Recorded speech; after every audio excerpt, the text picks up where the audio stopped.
Assalomu alaykum. E'tiboringiz markazida yangi xabar.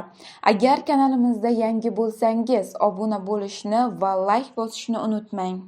O'zbekiston Respublikasi Vazirlar Mahkamasining qarori ayrim turdagi nafaqalarni tayinlash va to'lashni tartibga solish chora-tadbirlari to'g'risida O'zbekiston Respublikasining Mehnat kodeksiga muvofiq vaqtinchalik mehnatga layoqatsizlik, homiladorlik va tug'ish davrida yangi tug'ilgan bolani farzandlikka olgan yoki unga vasiy qilib belgilangan hamda bolani parvarishlash ta'tilidagi xodimlarga nafaqalarni tayinlash va to'lashni tartibga solish maqsadida Vazirlar Mahkamasi qarori qabul qilindi.